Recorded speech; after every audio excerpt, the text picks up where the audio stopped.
Well, on that note, welcome back to another episode of the Unlocked Podcast.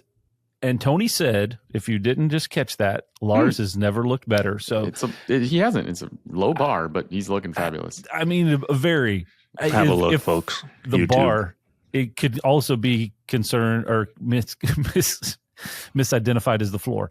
Welcome. Oh, well, it's not a welcome. It's not a welcome to everyone. All right. Yes. So we are three business owners from across the globe. I mean, really, it's international here. So Thank you for joining us. My name is Chad Lingefeld. I'm from Charlotte, North Carolina, and I have a locksmith and security company here called Loc-Doc Security. And I've got two comrades with me. The guy in the blue. You want to introduce yourself? You do see that we're both wearing blue, right? I thought that would add to some of the excitement. I am Tony Hokinson in Minneapolis, Minnesota. I own Assured Security. We are a similar business to Chad, just slightly better. So. That's a fact. And I'm Lars Johnson. I am in Calgary, Alberta. Our parent brand here is Calgary Lock Safe. We have a brand called Edmonton Lock Safe that you could probably guess is in Edmonton. Ooh, and I don't want to go into the other brands because I'll get heckled by these two. Yeah. But we are also a locksmith and integration company that would be far superior to these two dopes. And speaking of Edmonton, what just happened in Edmonton? Move on and tread very carefully. You guys have a chance to win the Stanley Cup, right? Yeah, they have very careful. They hit a stick around with a disc on the ground or something like that. That's it's something like that. And happened. then what did you guys get a cup or something for that? Mm-hmm. Mm-hmm. Oh, that's down in Florida. Is that down in Florida now? Mm-hmm. Ken's probably happy about that. The irony, although he's more of a Tampa guy, but half of the Florida team was actually from Calgary at one point. So why didn't they want to stay there? This could get real political real fast. Okay, welcome. We're going to be talking today. Did we already talk about the topic? No, we have not yet. No. Okay, we have really gone out on a limb to describe this in as simplistic terms as possible. So, Tony, give us a summary of this topic. So we are going to talk about innovation within an industry, specifically, obviously, the security industry. Want to talk a little bit about how to do that, whether it's better to push a product into an industry, have it be pulled into an industry, and how to really lead that charge of innovation, especially in a lot of technical trades. I think innovation can be tough. It's a lot of do the same thing. It's worked for me in the past. Why doesn't it work going forward? Security industry does have some innovations to it for sure, but I do believe that there's some other challenges that make it harder to innovate. So hoping to talk about that a little bit today and how to get around that. So that was a very sanitized version. So because I was thinking about this in two different categories. We were talking about mobile credentials. That was kind of the way that we were kicking this off. The adoption inside of our industry, one, to sell mobile credentials, and two, customers desire to purchase them. And then secondly, if you go on the mechanical side, if you guys remember a couple of months ago, we were talking around mechanical, like high security key systems. And there are some key systems that have been around for 30, 40 years. And there's still a little bit of a fear of killing them and saying you can't sell this anymore because it's already in the wild and it's already in the field. So at what point in time do you just say we're not going to sell that anymore or it's not available? So contextually, and maybe that's a lot. I just gave you a lot of information, but contextually, there have been a couple of manufacturers recently on the credential side. So I'm flipping between two different sub-industries. Very easy to follow. Here. Yep. On the electronic credential side, the old HID proximity 126 bit credential, there have been some manufacturers that have said, we are not selling this anymore. We are not going, because it is unsecured and it's easily replicable. It's no different than on the mechanical side, a unprotected key that anybody can copy. It's just a digital version of it. And in some ways, it's easier to duplicate than a mechanical key. Right. So they have said, we're not going to sell it anymore. And then there's been this kind of gasped, oh my goodness, I can't believe that you would make that decision. Well, so my base question is it the industry that's pushing back on the adoption, or advancement of new technology or better secured technology into our customers' facilities, or is it the customer feedback? So that's kind of the premise around it. And then kind of continuation on that is how do we battle against that? How do we become the leaders of that versus just saying, well, it's too hard? So I think as a use case for this, your idea of mobile credentials is a good one to kind of talk through. Okay. So what has your experiences? Sorry, Tone, do you want to just explain what you're talking about? A mobile credential? What is that? Yes. So traditionally with a key card system, you would normally use a card or a fob to present at a reader. A physical credential. Yeah. Yes. More manufacturers have come out with a way to use your phone as that credential. I think there's a couple different ways you can hit a button on your phone and have it open. I think some of the newer technologies like Brevo has a way you can use it through Apple Wallet. You don't have to open up or unlock your phone. You just present it like you would with Apple Pay. So basically making the ease of access into a building more seamless. I know.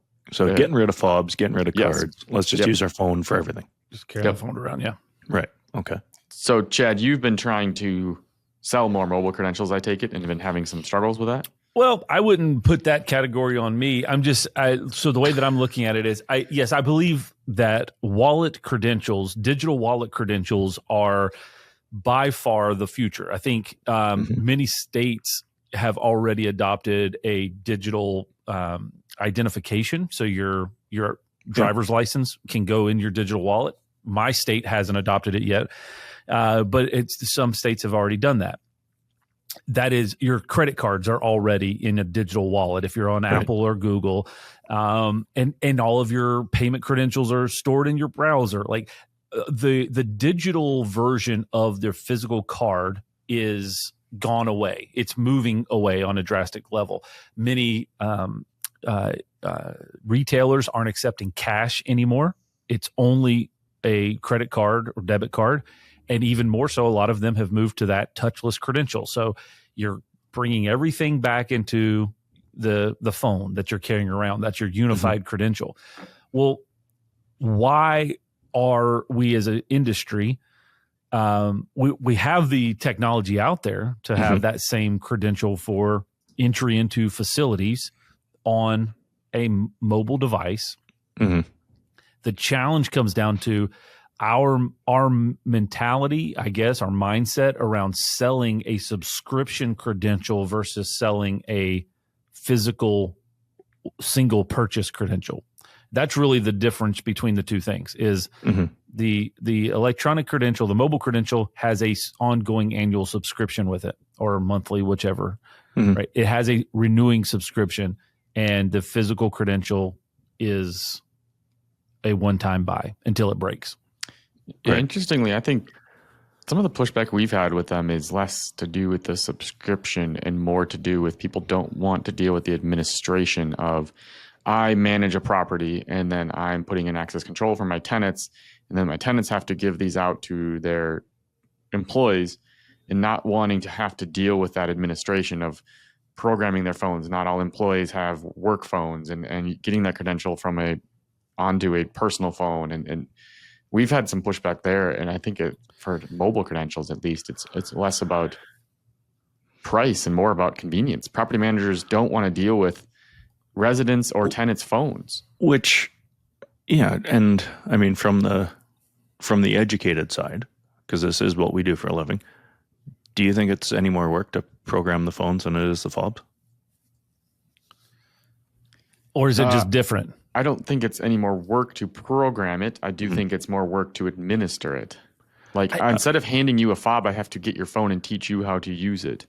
Oh, well, that's interesting perspective, and that's the part that I totally am on the opposing side of, because mobile credentials, to issue them, it's just an email address. Couldn't be easier. Right, but I still got to use my phone. And if I'm a 70-year-old and don't know how to use it, and there's some 70-year-olds out there that don't know how to use their phones. That's kind of the driving factor for me. We have, first of all, obviously there's not enough pain. The fobs and the cards aren't painful enough to try and get away from. Okay. So that's one topic. The second is I don't think we've quite nailed the narrative explaining the level of convenience. Either that or the convenience truly isn't there. It isn't a good enough process. We haven't explained the why well enough as an industry. Okay. Mobile credential makes a lot of sense to our generation. You think about your average customer, you think about the average property facility management person, they are generally going to be more experienced, especially in the larger facilities. They're going to be more experienced, which is a nice way of saying they've been in the job longer and they were probably born earlier, which means that that technology has a bigger gap of fear of unknowing. And we just haven't nailed that communication piece on how to really hit home the convenience. Yeah. We haven't been so, I don't know that we've been sold on it or that we are as an industry sold on it. So therefore we're not offering it or suggesting it with a high level of confidence because we don't quite believe it. And why aren't we sold on it? That's a great question. My take always goes back to we are security companies. So what is the most important thing to a security company? Security. What drives our market's decision making? It is not security. It is convenience. Correct. Yeah. It is convenience. So we, for some reason, our phones, somebody could steal our phone and use that as the fob, which is almost complete nonsense. It is a very extreme thing. Yeah. I mean, how many times have you had your phone stolen? 0. Once or twice. How many times have you forgot it, Tone? How have you had your phone stolen twice, Tony? It's a long story. I think it was for sure once, maybe twice. Huh. Oh, man. I've never met anybody until today that has had a phone stolen. Okay. God. It was not in this country. I'll put it that way. Okay. Anyways. So barring unless you're Tony. So, okay. Going back to but even so with the technology now, if your phone is stolen, it's the device is killed. Like you can kill it remotely. So it's not even a security issue. Right. I still think it's a convenience issue. We have had customers tell us, we don't want mobile credentials. Don't talk to our residents about them because we don't want to deal with supporting them. Okay, so they don't want to deal with supporting the application probably. Correct. Yes. Okay. So if that's the case, what is the solution to support that? Does that make there a market to support that? Is that something you can do and you can charge for? Is that something that the provider, the manufacturer does? What are the options there? I haven't heard that myself, but that would be immediately how I'd approach that. Here's a question for you, just to kind of try to think in a different term. You guys have had retailers or in your areas that are cashless now. They will not accept cash. Yeah. Okay. So did they just isolate a certain segment of a customer base because they said we will not accept cash anymore? Or so have the customers adopted because the retailer decided they weren't going to take cash, or did they just eradicate or cut out a certain segment of their market? Right. And that's the fear, right? And I know exactly where you're going, Chad. And it's the fear is for a property manager, because that's generally who we're talking about. They don't want to, our tenants, we don't want to, some of them won't want to use their phone, and some of them, to me, that's where I speak of the benefits of it rather than, the fear is the 70-year-old CEO doesn't want to use their phone, right? That's kind of that's the narrative, the driving narrative that, do you think that CEO doesn't go to a hockey game? Yeah. Does that CEO not go anywhere where it's all cashless payments?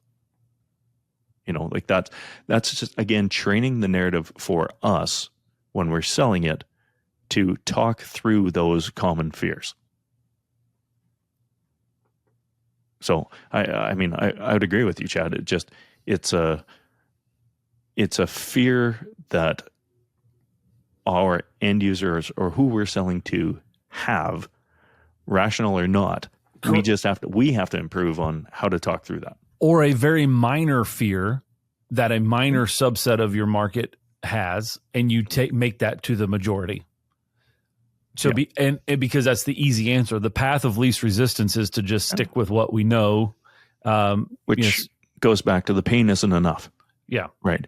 And that's again where I think you start talking about the cost of the credential, the cost of a fob, whatever, it's $5 or $10 or something like that. That's not enough pain to make it worthwhile. Mm-hmm. But you have to be able to program it. You have to stock them. You have to wait, 6 weeks when you run out of stock, all these kind of pain points.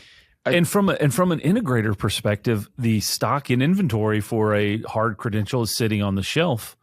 Mm-hmm. Mobile credentials are not sitting on your shelf. Right. There's no cost to carry it. Yeah. I think this goes back to a little bit though. Our last episode, we talked about saying no. And I think a lot of people don't want to say no to business. So a customer comes to you and says, I want a fob system and I want 400 fobs.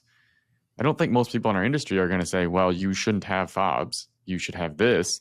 And the second they get some pushback, they're going to say, okay, I'll just give you fobs because I'd rather sell fobs than sell nothing. So I think there's a larger industry issue of people don't want to say no. So like the industry as a whole isn't shifting. So now you have 90% of people that are still selling fobs. And if I say, but let's get real nerdy. Then they're just going to go find someone who's going to. Yeah, but let's get real nerdy. So pretty easy for you.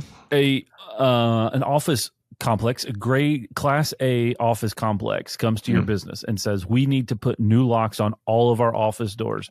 And they currently have grade 1 mortise locks throughout the entire facility. And we want to put 300 of them. And we want to put 300 grade 3 knob sets, residential quality knob sets on all these offices. And that's what we want to do. And we want you to install it. Are you going to say no to that? Yes. Well, you're just going to walk away from business? That's 300 knob sets you could change. I see what you're doing here. So this actually further proves my point. I think the majority of our industry... Didn't like that. I see what you're doing here. I think the majority of our industry would say no to that. And I think that's the issue. The majority of our industry has not adopted to mobile credentials. The majority of our industry is not going to say no to the fobs. They are going to the residential knob sets. So the problem is that the industry has to adapt first and standardize on mobile credentials. Why haven't they adopted it?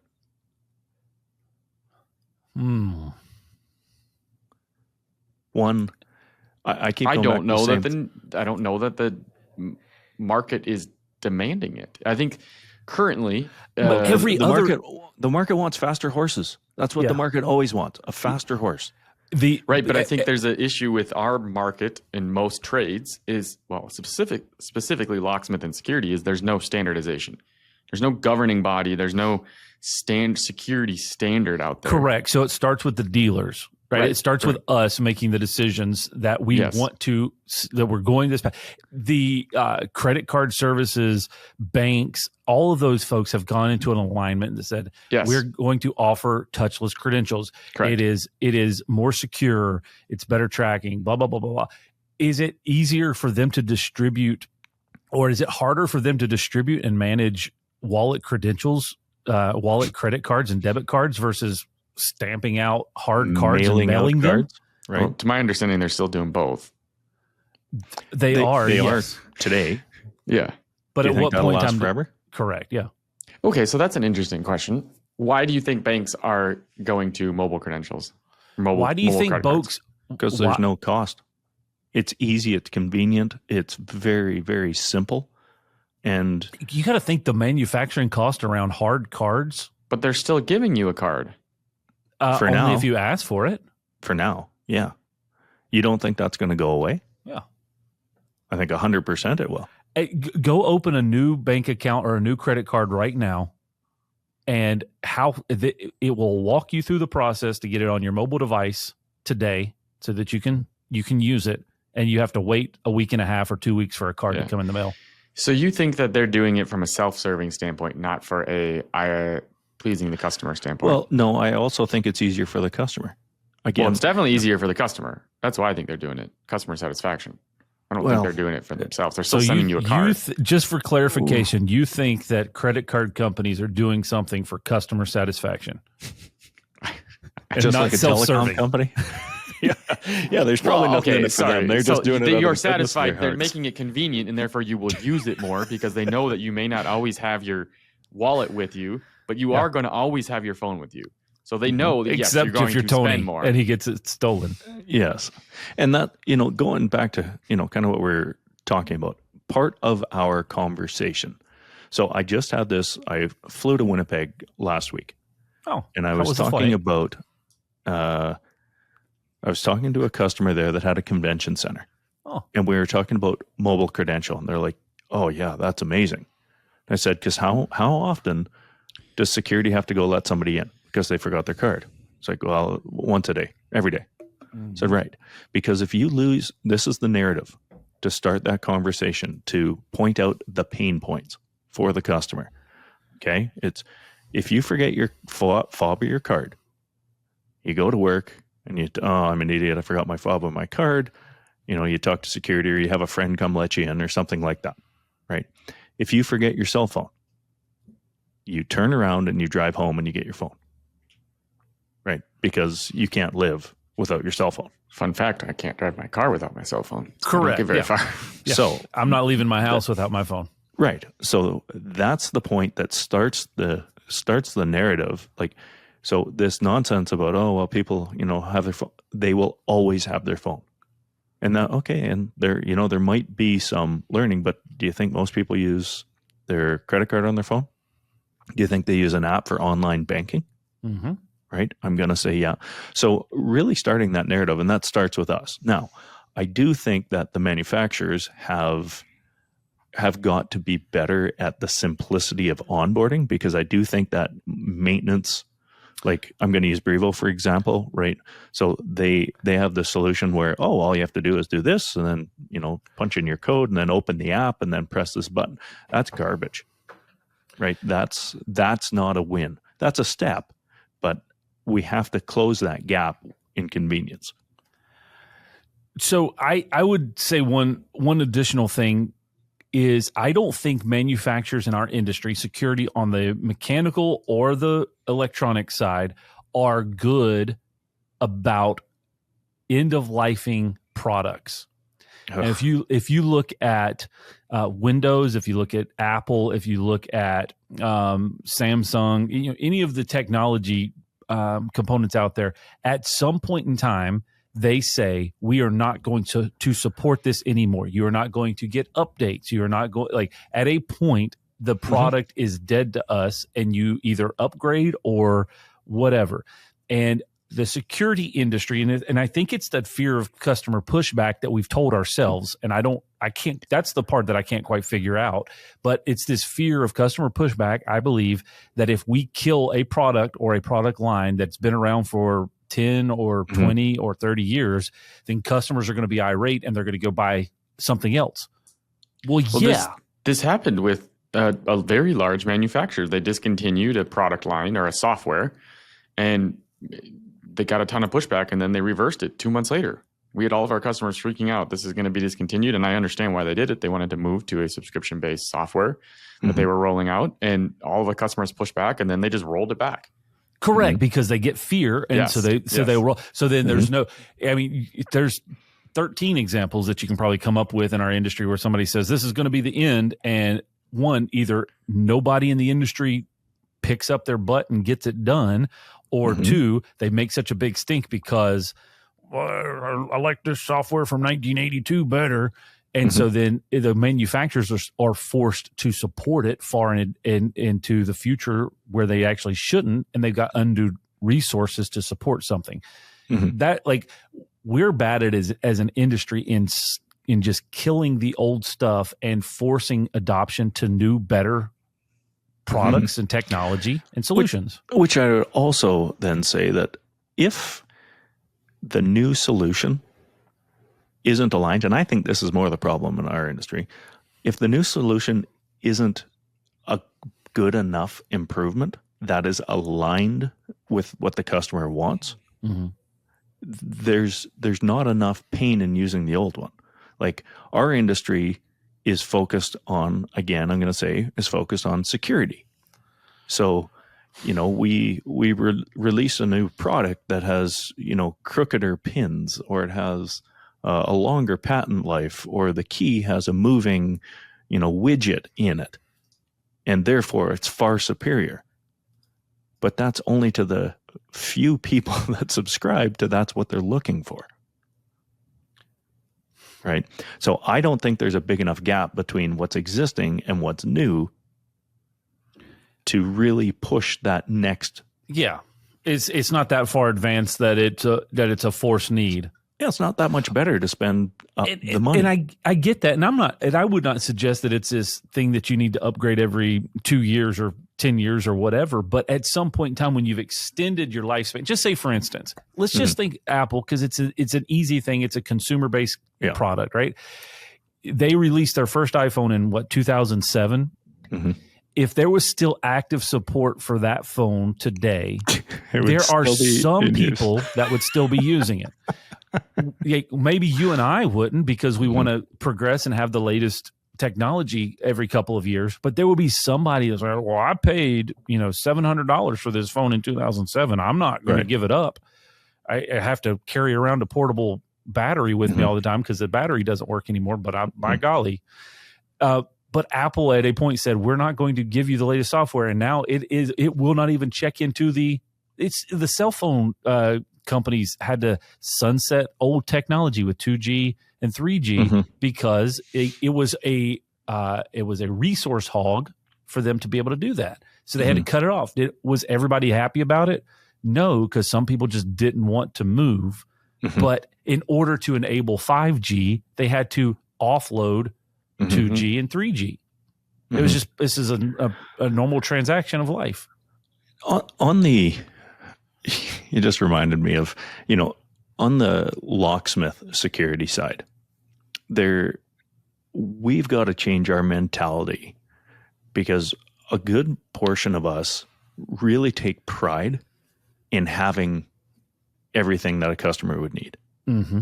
So, we take out a 1975, widget and like, oh, well, don't throw that out because we might need it someday. We might use it for parts or something. And that's just the mentality. I'm not sure if those people are drawn to the industry or the industry draws those people. But that's very common. We just went through this scenario. We're moving buildings. Okay, so we have, 1,600 or 2,200 different key blanks. Okay, so we did a report of, and keep in mind, key blanks, we count and we inventory and, we keep track of it. And we do a report, and, it was like 11 or 1,100 of them we haven't sold in the last 10 years. But it was, it's the fear. And again, Apple, I don't know what came first, your chicken or egg. But wanting to make sure we're prepared for this going forward. I'm going to the conversation. We all sat in a room together and listened to a manufacturer talking about 35-year-old technology that they didn't want to, we got lots of sales in that product. Right. And I remember thinking, well, this is insanity to me. Like we're trying to promote the other end of the scale of exclusivity and, top level security, all this. And then this ancient old product, we got to support that too, because people still want to use it. So I don't know. It's an industry thing. I look at the manufacturers specifically that need to drive that. And I think, Chad, I've heard you say this lots, but, make the right thing easy to do and the hard thing hard to do. Mm-hmm. Right. And I translate that into, cause the pain points. So for the things that we're trying to get away from, make it uncomfortable, because it's got to be uncomfortable before anyone's going to make a change. So what do you do, Chad, as a business? If you want to you're trying to sell mobile credentials and you want to, the manufacturers have not made non-mobile credentials obsolete, right? Yeah. So that's the easy way. Just, hey, you can't buy this anymore, right? They can buy this. They can go to your competitor and they can buy non-mobile credentials. So I know for our business with trying to sell more cloud services, we saw a rate of adoption when we just said we don't sell non-cloud services, which is a hard thing to do because not everyone wants cloud services, and then you lose some people. I mean, what are you guys doing to try to sell more mobile credentials? Do you just say we don't offer traditional fobs? If you want to use us as a company, part of the reason that I thought this would be a good topic was to discuss and debate it, not because I've figured it out. I think that those are some of the hard decisions that have to be made. Is when and how do you draw a line in the sand and say we're not going to sell this particular product line anymore? And I'd say on two different drastic sides of that. One, where are we not going to sell non-protected key systems anymore? Yeah. And then are we not going to sell physical credentials? Because the highest secured credential is going to be a mobile credential. It always will be, because it's always going to meet the criteria of that mobile device. So if that's within the alignment of our future business, and this is where I get myself in trouble talking about this a lot, because when I say these things, and people will automatically assume this is what you are or aren't doing. Right. But I'm just saying, imagine a world where you stated we are only going to sell this type of key systems, or we're only going to sell these types of credentials. So Tony, you just said it. There was a hard decision to move from on-premise to only cloud solutions, and the fear was we're going to have a customer that wants a on-premise solution, and if we don't sell it, then we're going to miss out on that opportunity. But you as a business at a point decided this is the path. From now forward, we're only going to serve this, and we're only going to support the on-premise systems that we have sold up to a certain point. So we have legacy systems. We're going to support it to a certain point. My question is, where are we on a timetable of effectively implementing that into our businesses inside of this industry and setting that new tone? Because not everybody's going to do it immediately, but who's going to be the ones that are going to lead the charge in that and force the obsolescence. There you go. Of those old product lines and those non-protected key systems and those old physical credentials that you don't want to produce anymore and you don't want to sell. How many companies do you know that only sell high security key systems, protected key systems? Only? Very, very few. Right. So do you think there's going to come a time when the electronic access market goes that same route if it hasn't even happened in the mechanical route? Ask that question again. Do I think? So you just said that there's not many companies that only sell protected key systems, right? Correct. People are still offering both. To. Yeah, because they're scared to. Right. So do you think does that make it right? That, I'm not saying it's right or wrong. I'm just saying if the physical key market hasn't adopted to that, I don't see the electronic access market adopting anytime soon. Because it goes back to, at what point do you just draw a line in the sand? Because that's the way that it's been done for the past 70 years doesn't necessarily mean that's the way it needs to continue moving forward. I think you have to come at a manufacturer level. That's what I'm saying. I think that there has to be an alignment across the manufacturers and the dealers that says this is the easy thing is if manufacturers say we're not going to manufacture it anymore, then that makes the decision really easy for the dealers because they don't have the option. But I think it goes back to what we talked about when we were at ISC about how fragmented the industry is. I mean, there's 200 access control providers. The odds that all of them say, hey, we're stopping doing prox cards, half of them are going to be like, oh, this is a great opportunity for us because no one wants this. So, and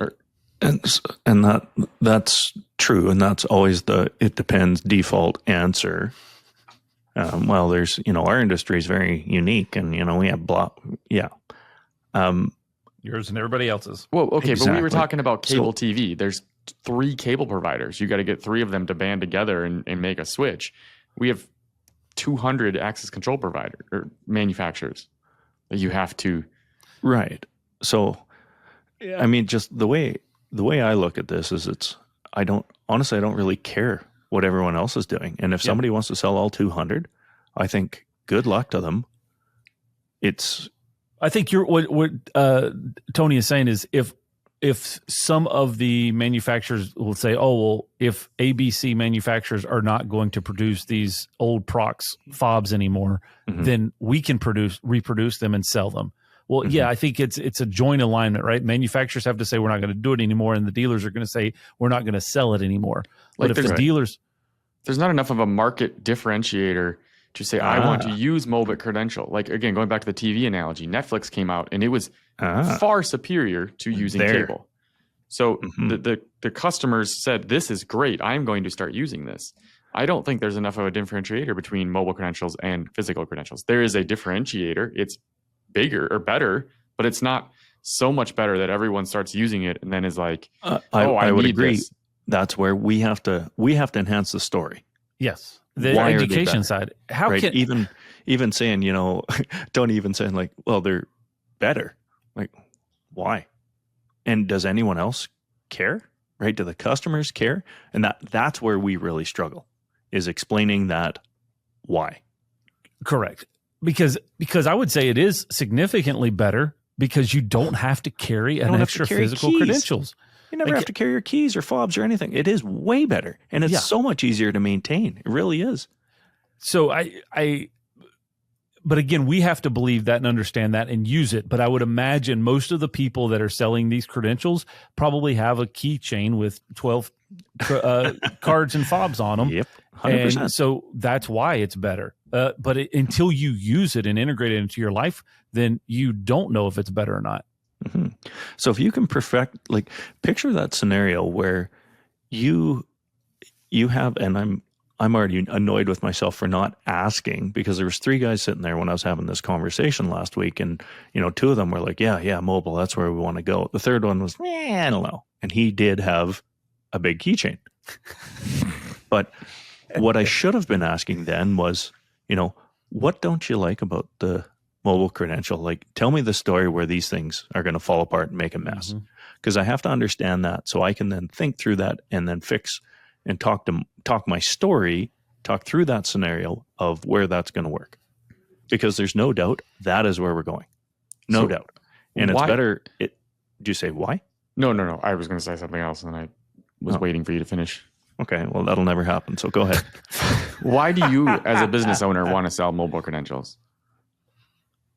For me, it's easy, meaning it's convenient. It's very simple. There's no cost of inventory. There's no management. And it's what's coming. So I want to get comfortable with it, familiar with it, and be a leader in that area. Logical. I think that's a big piece of it. I think that, and this is going to sound like I'm blaming manufacturers, and I'm not trying to. I think that business owners need to get on board with why it benefits them. Like right now, I don't think a lot of people believe there's a strong benefit to them. So then therefore they are not educating their team on it. And this is coming from personal experience. I am not educating my team on this. So I would say too, to add on that, I think if you really want to be self-serving in this, it's higher profitability. Sure. Because there's recurring fees associated with it. Once you've integrated a customer with a mobile credential and they have ease of use, tap to enter, whatever, the likelihood of expansion of doors is going to be rapid. Once you get to the point where you don't have to fumble with keys, and if you have an Apple Watch or a smart watch that's connected with your device, and you literally walk up to the door and do that or tap with the device that you already have in your hands, and you don't have to fumble around with finding your keys or your fob, then you're going to say, oh my gosh, I want to add it to this door. I want to add it to that facility. I want to make it. And so your expansion of offerings becomes huge because you've integrated it into the end user's life where it makes easy sense for them to utilize it. It's not a pain for them to activate it and use it. So therefore they are going to expand it on additional facilities and additional openings. It is funny you say that. I was at my golf lesson about a month ago. The guy that I was taking it from also owns a cleaning business. And he was talking about how he's like a partner in the cleaning business. Anyways, he's like, oh yeah, one of my customers. Okay. So you're just want to be clear. You're taking golf lessons from a guy, a cleaning company guy. I would like to clarify this. Okay. He is the head pro at a TPC course. So his main job is a golf instructor. He's just invested He's into an a extremely janitorial. qualified instructor. He's like Goodwill Hunting. Yes. Where just on the weekends he goes and cleans up Harvard. He also happens to be a partner in a very large cleaning business in our area. Okay. He was talking to me about how one of his largest customers has a brand new access control system that has frictionless access control. He's like, I don't even have to take my phone out. I walk up and the door just opens. And he's like, it is amazing. He's like, I can give all of my cleaning staff keys without having to hand out fobs. And I can see how that administration would be terrible. Yes. That's war. I can't believe that he would do that. That's pretty snarky. Yeah. Pretty snarky. I right mean, there. that's pretty much on brand for Chad. That is true. The second that I told him, that we did access control, he started talking about this cool product that he had used. So that's an interesting. Amazing. Yeah. So when the product was good enough that it made a difference and it impacted people, it made it easier to switch? Yeah.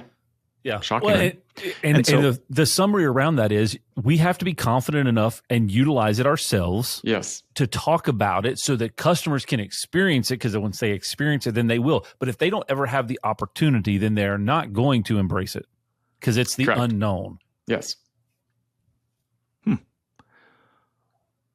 Yeah. And that's, Tony, that's a good story to tell anyone listening when they're having these conversations with customer. You don't have to mention that he's a golf pro that's also a cleaner on the side. But I would just go straight into cleaner. Okay, I would just go to. I was talking to a partner in a janitorial service. Yes, and he talked about because the rest of it just clouds the story, and then people get confused and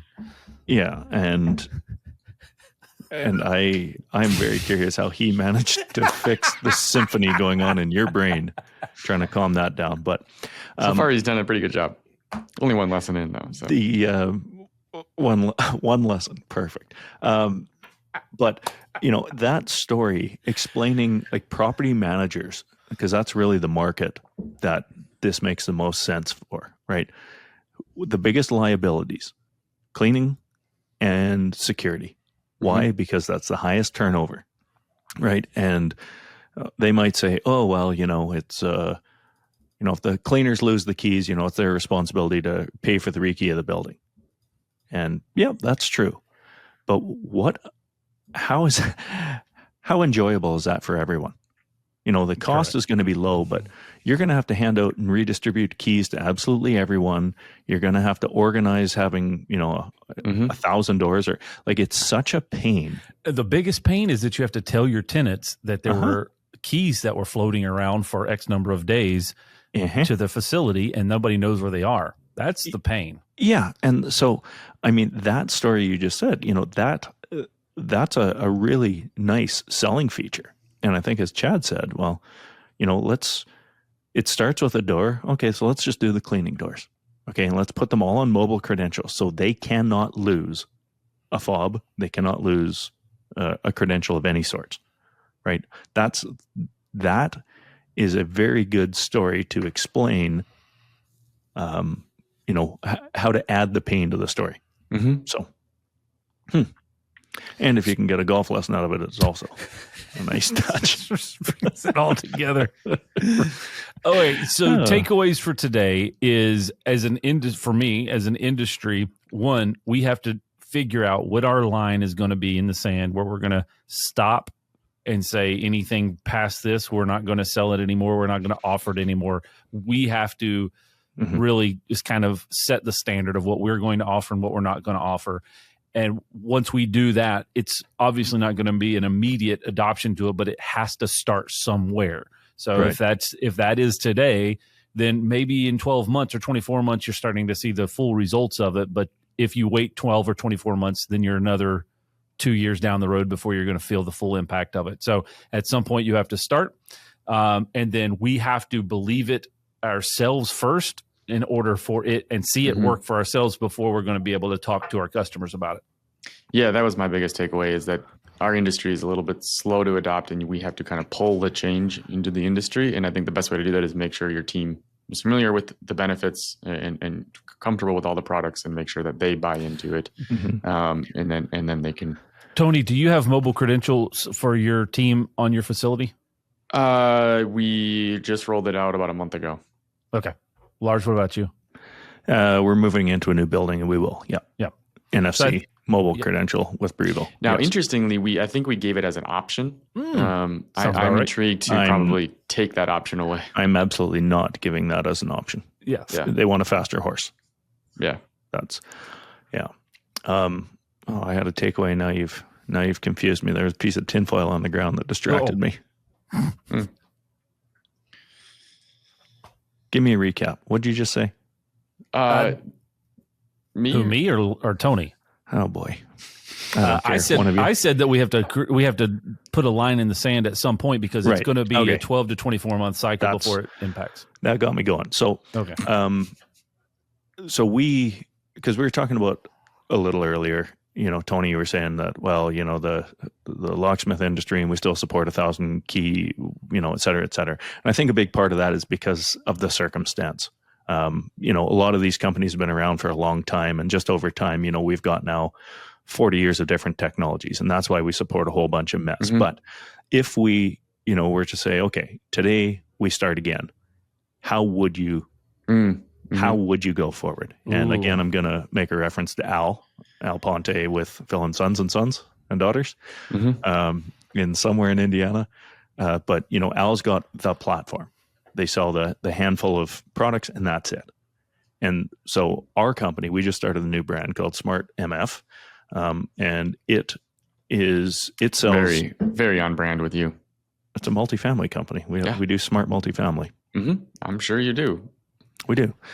But smart multifamily, we sell Brevo products and Eagle Eye cameras, and that's it. And that is reaping the rewards of simplicity because it's relatively clean and simple to administer. And for those just listening on the podcast, this would be a great time to check out YouTube because I think Chad might have just had a heart attack and fallen off his chair. But Smart, it's so easy now because it's a new company. And I've been probably overly cautious on it because, we've had some pretty big opportunities. And I mean, probably 100 doors opportunity. I have an airport opportunity that it just doesn't fit our solution. An airport can't go with cloud solution. So we've just politely said, no, this isn't going to be for us. Mm-hmm. And I can already tell the scalability of this new company is interestingly, going to be airports aren't multifamily? Card access and cameras. Mm. Yes. So our smart company does all of the integrated solutions. So the MF is not just for multifamily. No, that's what it stands for, multifamily. But I didn't just call it smart multifamily because I didn't want people to be confused and thinking it was only multifamily. Oh, because they're not going to be confused now. Well, I'm glad we're getting into the depths of my naming convention. My point was, it's to get to that level of kind of the staying kind of focused and, whether it's mobile credential, we haven't gone down that path of only mobile credential, but it is certainly a lot easier when you're getting into a new market. Mm-hmm. Is you do the research. I spent how many years deciding to get in, and why only Brevo, why only Eagle Eye? So, after talking with you guys, talking with our network, figuring out like who is going to be the leader, and then going all in with those guys. Because I believe that's going to be the best technology. And so is that replicable going backwards? Well, somewhat. But at some point, we still sell the multifamily or high security brands. At some point, do we look at saying, okay, we're done. Mm-hmm. And anything new going forward has to be this.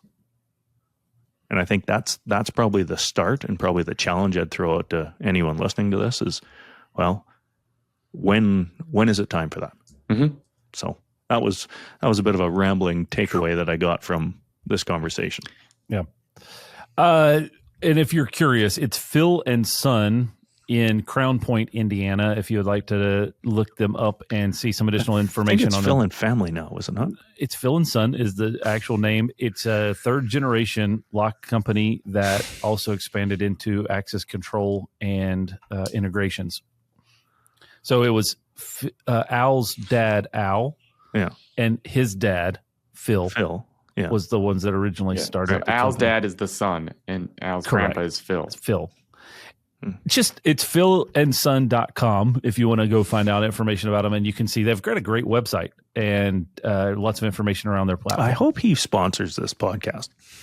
We sure reference Phil him and Sons and Sons every week. I talk about them. Who has the next topic? Lars. Oh boy.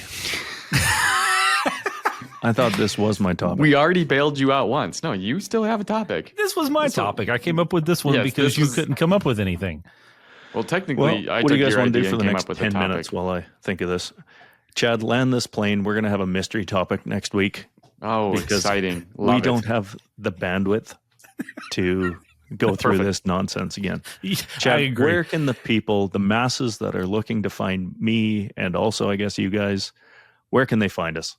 Yeah, the easy way to do that is unlockedpodcast.com. All of our information is there. We have a blog with all of the episode information on it. You can subscribe to our YouTube channel. You can watch all the videos of these episodes. So if you want to see the nonsense, it's there for you. You can also listen on Apple Podcasts, Spotify, wherever podcasts are sold free of charge, you can subscribe to them.